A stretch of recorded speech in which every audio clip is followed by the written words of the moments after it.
Hello, ഇന്ന് നമ്മൾ രണ്ട് ഫ്രൂട്ട്സുമായിട്ടാണ് കേട്ടോ വന്നിരിക്കുന്നത്. ഒന്ന് താണ്ട് ഈ ഫ്രൂട്ട്, കാക്കി ഫ്രൂട്ട്, പെർസിമൺ ഫ്രൂട്ട് എന്നൊക്കെ അറിയപ്പെടുന്ന ഒരു ഫ്രൂട്ടാണ്. തക്കാളിൻ്റെ സൈസ്, നമ്മുടെ വലിയൊരു തക്കാളിൻ്റെ പോലെയാണ് കേട്ടോ ഈ ഫ്രൂട്ട് ഇരിക്കുന്നത്. ഇവിടെ സൗദിയിൽ വന്നതിന് ശേഷമാണ് കേട്ടോ ഈ ഫ്രൂട്ട് ആദ്യമായിട്ട് കാണുന്നത്. അപ്പോൾ നമ്മൾ ഒരിക്കലും വാങ്ങിയിട്ടുണ്ടായിരുന്നു, പക്ഷെ അന്ന് എനിക്ക് ടേസ്റ്റ് വലിയ ഇഷ്ടപ്പെട്ടിട്ടില്ലായിരുന്നു. വട്ടത്തിൽ മുറിച്ചപ്പോൾ ഒരു സ്റ്റാർക്ക് ഉണ്ടായിരുന്നു കേട്ടോ ഉള്ളിൽ, പക്ഷെ സീഡൊന്നും ഇല്ലാത്തൊരു ഫ്രൂട്ടാണ് കേട്ടോ. പിന്നെ നന്നായിട്ട് പഴുത്തിട്ട് കഴിക്കാന്നുണ്ടെങ്കിൽ നല്ല മധുരമുള്ളൊരു ഫ്രൂട്ടാണ് കേട്ടോ. നമ്മുടെ ഒരു റോ ഈത്തപ്പഴത്തിന് ഒരു ടേസ്റ്റ് പോലെ തോന്നി. പിന്നെ നല്ല പപ്പായാണ്, നന്നായിട്ട് പഴുത്ത് കഴിയുമ്പോൾ നല്ല പപ്പായൻ്റെ ടേസ്റ്റ് പോലെയാണ് കേട്ടോ ഫീൽ ചെയ്തത്. പിന്നെ ഒരുപാട് ഗുണങ്ങളൊക്കെ ഉള്ളൊരു ഫ്രൂട്ടാണ് കേട്ടോ കാക്കി ഫ്രൂട്ട്. പിന്നെ നമ്മുടെ ഉള്ളത് ലിച്ചിയാണ് കേട്ടോ. ലിച്ചി ഫസ്റ്റ് ടൈമാണ് കേട്ടോ ലിച്ചി കാണുന്നതും കഴിക്കാൻ പോകുന്നതും.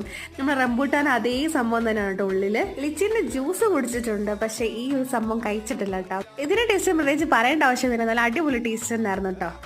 അപ്പോൾ നമ്മുടെ വീഡിയോ ഇഷ്ടപ്പെട്ട ലൈക്ക് ചെയ്യുക, സബ്സ്ക്രൈബ് ചെയ്യുക, മറക്കല്ലേ.